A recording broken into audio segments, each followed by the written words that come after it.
할렐루야. 2월의 첫 주일을 맞았습니다. 저에게 늘 자신에게 이렇게 이야기해줘요. 나한테 주어진 지금의 상황은 하나님이 주신 최상의 상황이다. 여러분들도 한번 해보세요. 시작.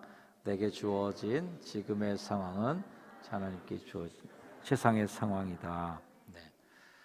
다들 어려우시고 힘드시죠?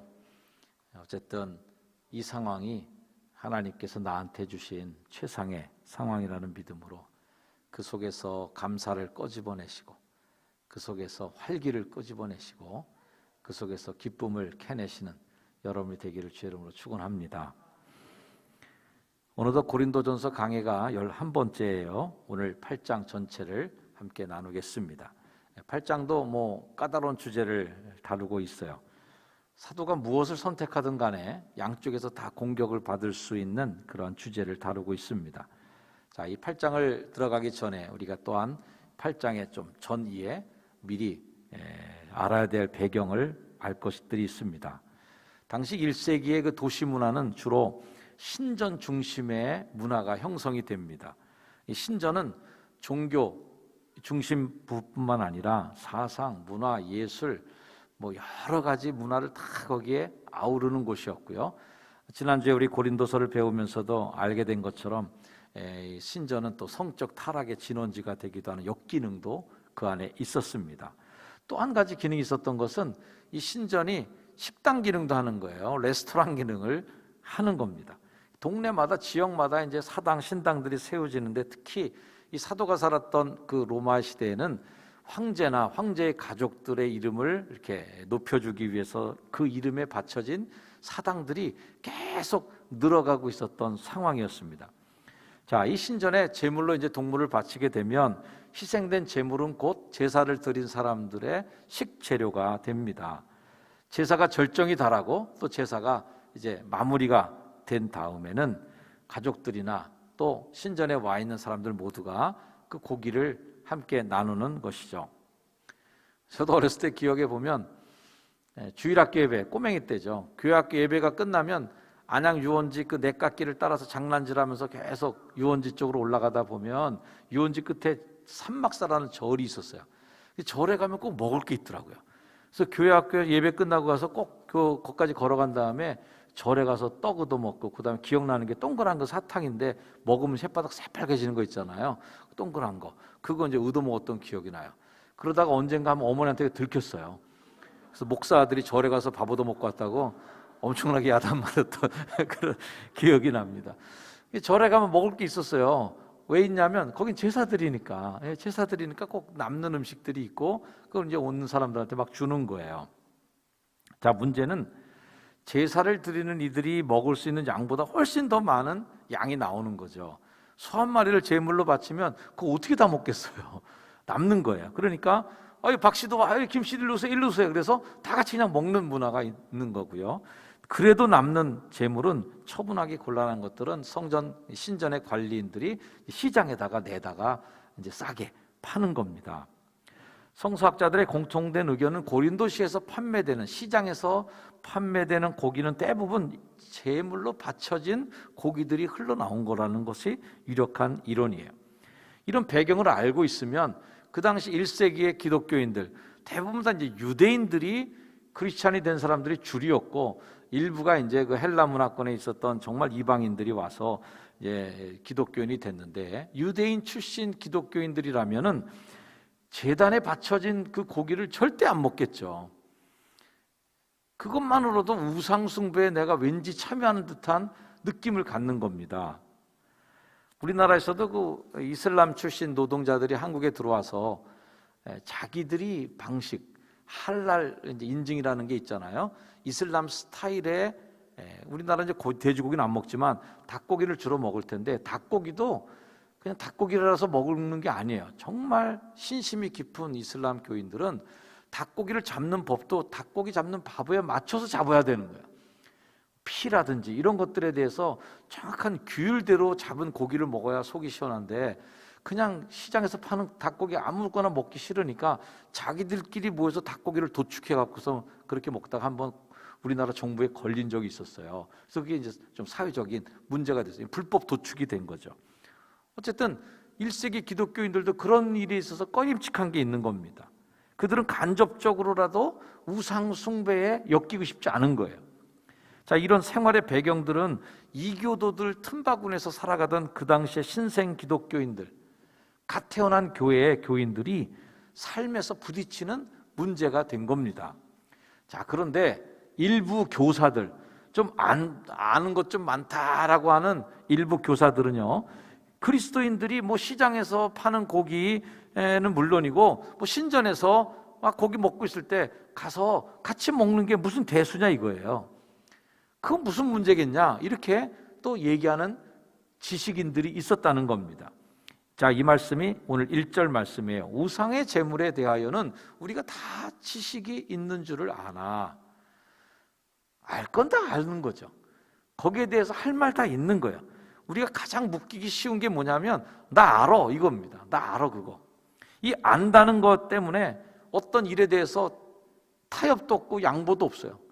그냥 밀어붙이는 거예요. 내가 안단 말이에요. 그리고 더 나아가서는 아는 것 때문에 남을 공격해요. 알지도 못하면서 말이야. 이렇게 되는 게 상황이 생기고요. 내가 저 사람 꼭 그걸 가르쳐갖고 뭔가 깨닫게 해줘야 되겠다는 일념하에 그걸로 막 사상적으로 공격을 하고 상대방을 찌르는 폭력적인 생각이 되는 거예요. 율법 조문 몇 개 안다고 그걸로 그 율법 속에 담긴 정신이나 행간을 읽지 못한 채 문구 몇 개 외우는 것으로 공격하고 사람들을 정죄했던 그 시대 사람들이 예수님 시대의 서기관, 율법학자들이잖아요. 많이 아는 사람들이 사람들을 더 많이 공격하는 거예요. 바울도 눈에 덮인 비늘이 벗겨지고 나서야 비로소 보게 됐다라고 성경이 말합니다. 사도행전 9장 18절 즉시 사울의 눈에서 비늘 같은 것이 벗어져 다시 보게 되고 그 다음에 일어나 세례를 받고 새로 태어나는 거예요. 지식의 비늘, 교만의 비늘, 나 자신의 죄는 보지 못한 채, 들보는 보지 못한 채 남의 티만 찾아냈던 그런 자신의 죄성을 벗어내고 그 비늘을 벗겨내고 그제서야 제대로 보게 된 겁니다. 편견을 벗고 선입견을 좀 벗고 뭐 특권의식, 자기의 이런 비늘이 벗겨져야 비로소 볼 게 보이고 정확하게 볼 수 있는 거죠. 사랑하는 성도 여러분, 지식이 좋지만 사랑으로 그 지식이 감싸지지 않은, 사랑으로 돌봐지지 않는 지식은 독이 되어 사람을 해치는 거예요. 세상을 혼란스럽게 하는 사람들 다 뭐예요? 다 안다는 사람들이에요. 좀 안다는 사람들이 항상 공격성도 높고 뭔가 문제를 일으켜요. 혼돈의 시대를 살았던 사사기 시대를 대표한 말씀이 뭡니까? 그 시대는 왕이 없었으므로 사람이 각기 자기의 소견에 옳은 대로 자기가 생각할 때 이거 맞아, 이걸로 그냥 밀고 나가는 거야. 그렇게 사는 거죠. 오늘 말씀은 그런 사람들, 지식이 좀 있다 하고 떠벌리던 사람들을 향한 따끔한 충고가 있습니다. 지식은 교만이고 사랑은 덕이다. 우리가 믿음 생활하는 데 있어서 좀 우직한 사람, 좀 바보같이 보일 정도로 좀 순박하게 믿음 생활하는 사람들에 대해서 우리가 지식적으로 뭔가 손가락질도 할 수 있습니다. 믿음 생활이라는 거 그렇게 단순 무식하게 해서 어떻게 해? 좀 고급스럽게 좀 해야 되는 거 아니야? 아니 뭐 말대로 그대로 그냥 했는데 저렇게 단순하게 믿어갖고 어떻게 하려고 그래? 라고 지적할 수 있어요. 하지만 예수님 시대에도 내가 세상에 다시 올 때 이만한 믿음을 볼 수 있겠냐? 이렇게 단순하고 이렇게 그냥 말 그대로 믿어버리는 이런 믿음을 내가 볼 수 있겠냐 하는 게 예수님의 아쉬움이었어요. 아는 것이 많은 사람은 분명 말할 것도 많을 거예요. 이 고기가 우상한테 제단에 한번 드려졌다고 해서 이 고기의 원자, 기호, 분자식이 바뀌냐? 이거 다 하나님께서 우리에게 먹으라고 준 거지 제단에 바쳐지고 이방신에게 바쳐진 고기는 특별한 고기가 돼? 이거 다 그냥 하나님이 준 거야. 먹어도 괜찮아. 자, 먹자. 마음껏 먹어도 돼. 이거 말은 말이에요. 틀린 말이 없습니다. 이 지식은 그 지식 자체로 틀린 게 없어요. 그러나 이 지식이 믿음의 공동체 교회 안에서 사용될 때에는 뭔가 하나 더 고려할 게 있다라는 겁니다. 자, 왜 공동체 안에서 이런 지식을 마음껏 내가 표현하거나 말하지 못할까요? 7절 말씀. 그러나 이 지식은 모든 사람에게 있는 게 아니라는 거예요. 다 그 정도 수준에 도달해서 이런 지식을 다 갖고 있는 게 아니에요. 어떤 이들은 지금까지 우상에 대한 습관이 있는 사람들이 있어요.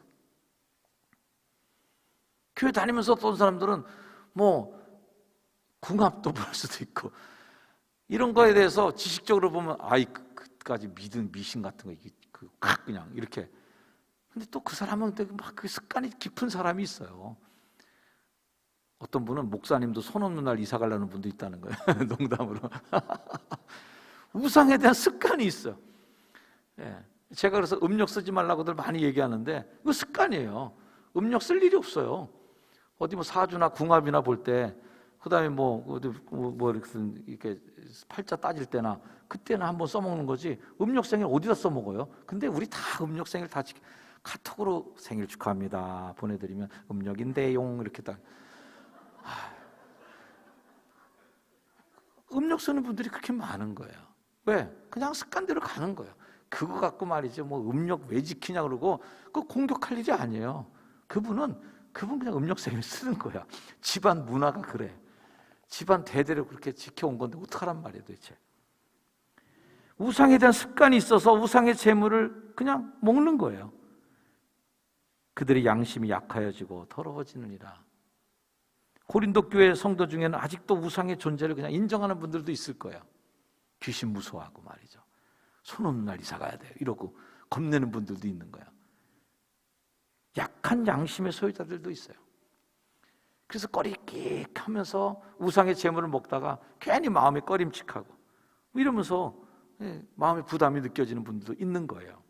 아무리 훌륭한 지식을 갖고 있더라 할지라도 사랑에 의해서 통제되지 못하면, 사랑으로 그게 절제되지 못하면 그 지식은 자기 자랑이고 자기 교만인 거예요.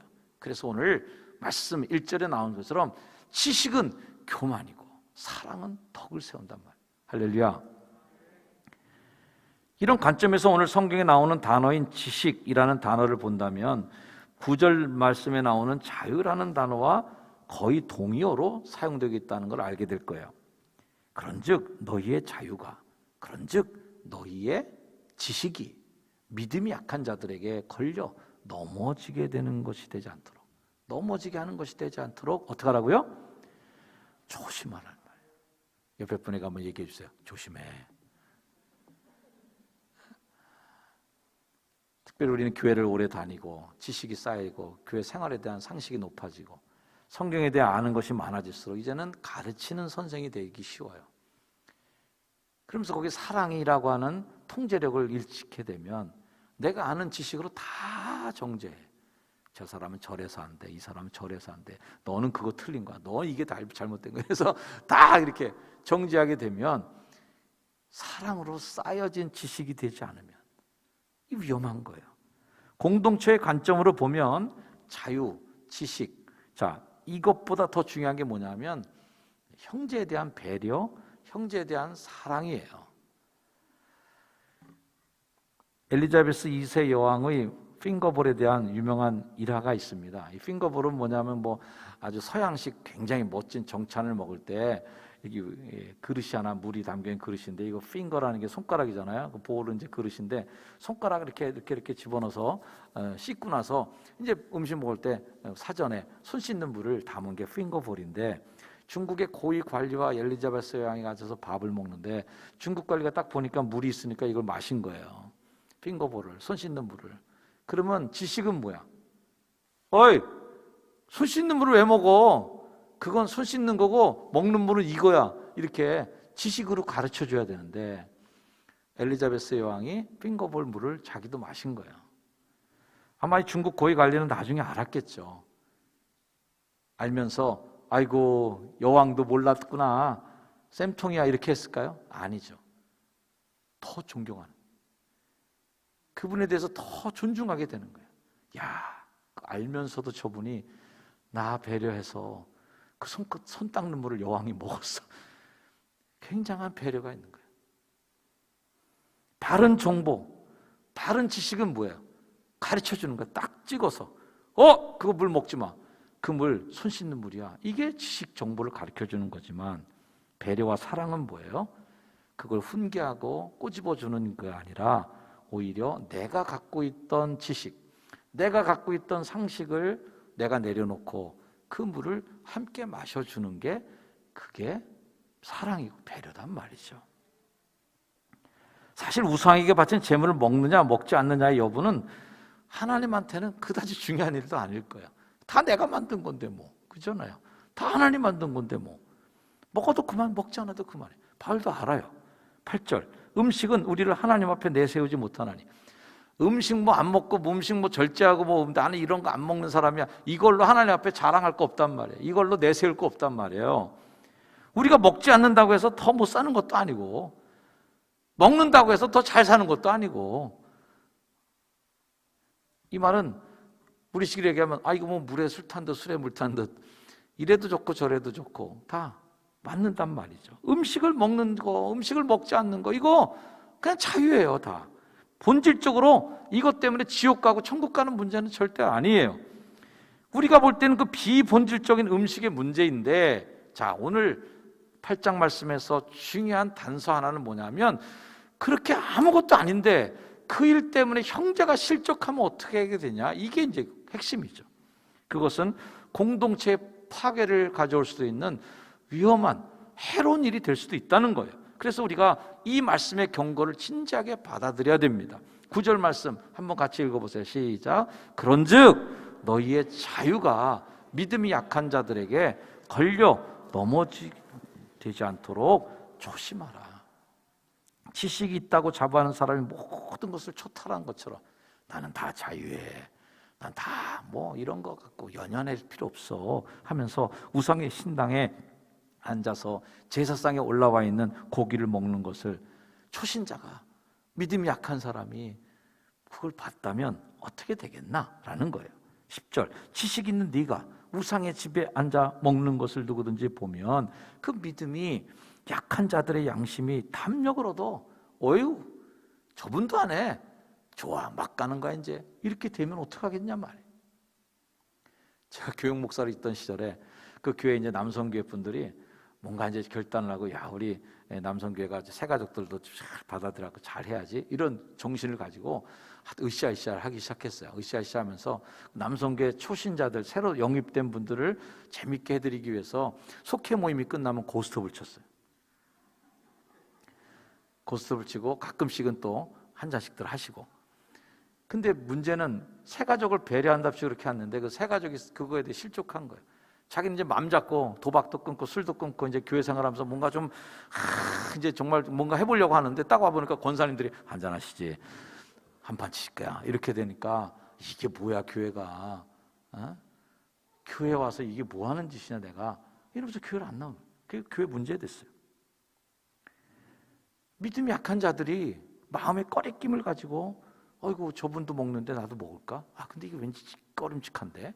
그러고서 우상의 재물을 먹을 때 어떤 일이 생겨요? 죄책감이 생겨요. 이거 먹어도 되는 건가 이거? 죄책감이 생기면 인간은 어떻게 돼요? 하나님의 얼굴 보기 싫어해. 왠지 미안하니까 자꾸 피해요. 나뭇잎 속에 숨어. 그러다가 믿음의 내리막길을 걸을 수도 있게 될 때, 나의 지식, 나의 자유가 누군가의 걸림돌이 되면 그 지식과 자유, 그것을 자제하고 조절할 수 있는 사랑의 성숙함이 없이 막 내뱉어진 지식, 막 뿌려진 그런 자유가 형제를 멸망으로 이끄는 일은 있으면 안 된다. 별로 중요하지 않다고 여겼던 그 일을 통해서 믿음의 한 형제가 실족한다면 우리는 결코 그분의 영혼에 대해서 자유할 수가 없다는 겁니다. 어떤 분들은 항변할 거예요. 나의 자유가 왜 남 때문에 제약을 받는단 말인가? 나의 자유를 누가 남 눈치 보다가 내가 뭘 못해? 라고도 물을 수 있어요. 하지만 조금만 생각해 보면 오늘 말씀을 한번 귀 기울여 주시길 바랍니다. 12절 말씀이에요. 같이 한번 있습니다. 시작. 이같이 너희가 형제에게 죄를 지어 그 약한 양심을 상하게 하는 것이 곧 그리스도에게 죄를 짓는 것이니라. 약한 양심이 문제지 뭐 네가 믿음이 없는 게 네 탓이야 라고 하는 게 아니라 이 행위가 그리스도에게 죄를 짓는 거라는 거예요. 바울의 관점은 뭐예요? 사도는 이 교회 공동체 여러분 모두가 그리스도의 몸이라고 생각하는 거예요. 그래서 몸에 있는 그 세포 하나, 몸에 있는 한 지체 하나가 찔러서 아프면 예수님을 공격하는 거다 이건. 교인들, 형제들, 성도들 간에 서로 찌르고 공격하고 험담하는 일은 이건 그 사람을 공격하는 거로 보지 않고 그리스도를 공격하는 거다 이건. 그리스도에게 죄를 짓는 일이다 라고 보는 겁니다. 사랑하는 우리 효성중앙가족 여러분, 복음 또는 이 종교, 이 본질은 뭐예요? 눌린 자를 자유케 하고 못 보는 자들을 보게 하고 은혜의 해를 전파하게 하는 이 거룩한 해방과 자유의 선언이란 말이죠. 그런데 오늘 안타깝게도 우리가 갖고 있는 지식, 우리가 갖고 있는 교리, 이게 무기가 되어서 스스로가 편협한 속에 갇혀서 내가 안다라는 것에 갇혀서 다른 이들을 공격할 명분으로 삼는 경우가 왕왕 있다는 겁니다. 기독교는 정죄의 기독교인가? 사랑의 기독교인가? 문제 나오면 여러분 다 어디다 동그라미 치실까? 당연히 사랑의 기독교에다 다 동그라미를 치실 겁니다. 우리가 예수를 믿는다면 마치 겨울에 찬바람을 입고 있던 우리에게 그 한복판을 뚫고 비춰주는 따사로운 봄볕과 같이 추운 사람들의 마음을 녹이는 한 줌의 볕이 되어야 되는데 넉넉한 품, 따뜻한 가슴이 되어 누구라도 품어 안을 수 있는 교회여야 할 텐데 예수님 시대에도 종교적 신념이 율법으로 꽉 무장해서 모든 일을 죄인으로 몰아세웠던 바리새인들이 있었습니다. 예수님이 아무리 설교해도 그들은 오히려 예수님을 더 죽여야 되겠구나, 예수님을 더 압박했습니다. 그러나 예수님이 그 모든 것들을 깨뜨리면서 그 지식을 깨뜨리는 일을 하시면서 선언하셨죠. 안식일이 사람을 위하여 있는 것이 아니다. 교리가 사람을 위해 있는 게 아니다. 율법이 사람을 위해 있는 게 아니다. 사람이 안식일을 위하여 있는 것이 아니단 말이에요. 오히려 안식일이 사람을 위하여 있는 일이다. 법이 사람을 위해 있는 것이다. 성숙한 그리스도인이라면 마땅히 그리스도께서 그 형제를 위해서도 죽었다는 사실을 우리는 기억해야만 할 것입니다. 지식이 있는 자들이 그래서 더 양보해야 됩니다.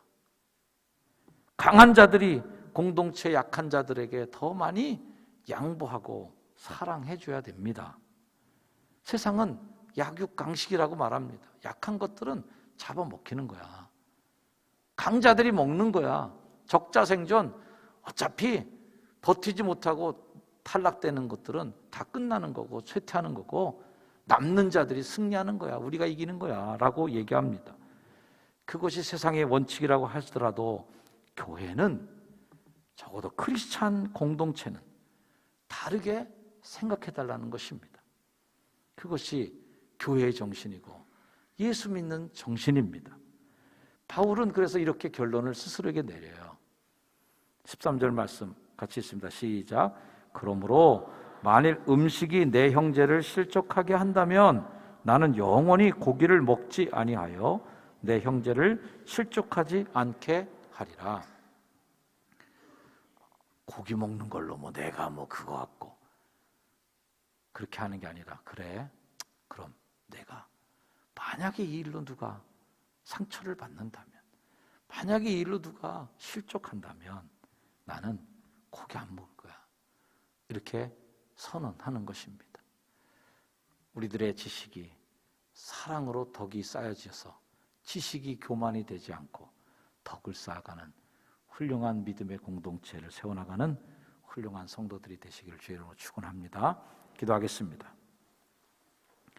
하나님, 지식은 교만하게 되고 사랑은 덕을 쌓는 이 중요한 원칙을 우리가 잘 깨닫고 실천하여서 우리의 지식이 교만으로 치닫지 않게 하시고 사랑으로 잘 감싸줘서 덕을 세워나가는 교회, 덕을 세워나가는 성도의 삶들이 다 되도록 주여 인도하여 주옵소서. 예수님의 이름으로 기도합니다. 아멘. 다 자리에 일어나셔서 결단 찬양 찬양하시겠습니다.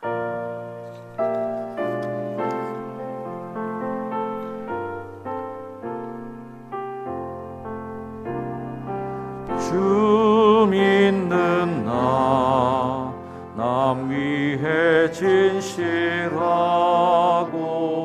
날 보는 자 위해서 정결코 담대하여 이 세상 환난 중에 나 용감히 늘 승리하리라. 나 용감히 늘 승리하리라. 저 원수도 내 참된 친구 삼고 남 주면서 행한 일 잊으리. 연약한 나를 온유 겸손하여 늘 섬기며 이쁘게 살리라. 늘 섬기며 이쁘게 살리라. 늘 바빠도 나 힘써 기도하며 주와 함께 늘 교제하리라. 주 가신 길 그 발자취를 따라 믿음으로 늘 살게 하소서. 믿음으로 늘 살게 하소서.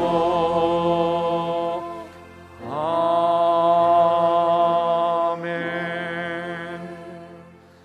짧은 시간이지만 결단하고 돌아갑니다. 하나님, 내가 갖고 있는 지식이 하나님 찌르는 칼이 되지 않고 다른 사람을 세워주는 지지대가 되게 해주시고 우리의 지식이 사랑으로 잘 쌓여져서 덮여져서 덕을 세우는 지식으로 우리 모두가 섬기게 하여 주옵소서. 기도합니다. 아버지 하나님, 우리의 지식이 교만이 되지 않게 하시고 안다고 하는 것이 남을 찌르는 상처로 되는 가시가 되지 않게 하시고 우리의 경험이 남을 해하는 하나님 무기가 되지 않도록 도와주셔서 오로지 양보해 주기도 하고 세워주기도 하고 타자를 배려하고 사랑으로 감싸 주어서 그리스도의 덕을 세워나가는 믿음의 공동체가 되도록 도와주시옵소서. 우리 성중학교 모든 성도들마다 하나님 우리와 조국 도와주셔서 주님의 영광을 바라는 하나님의 역사를 만들어가는 덕을 세우는 성도들이 되게 하옵소서. 아멘.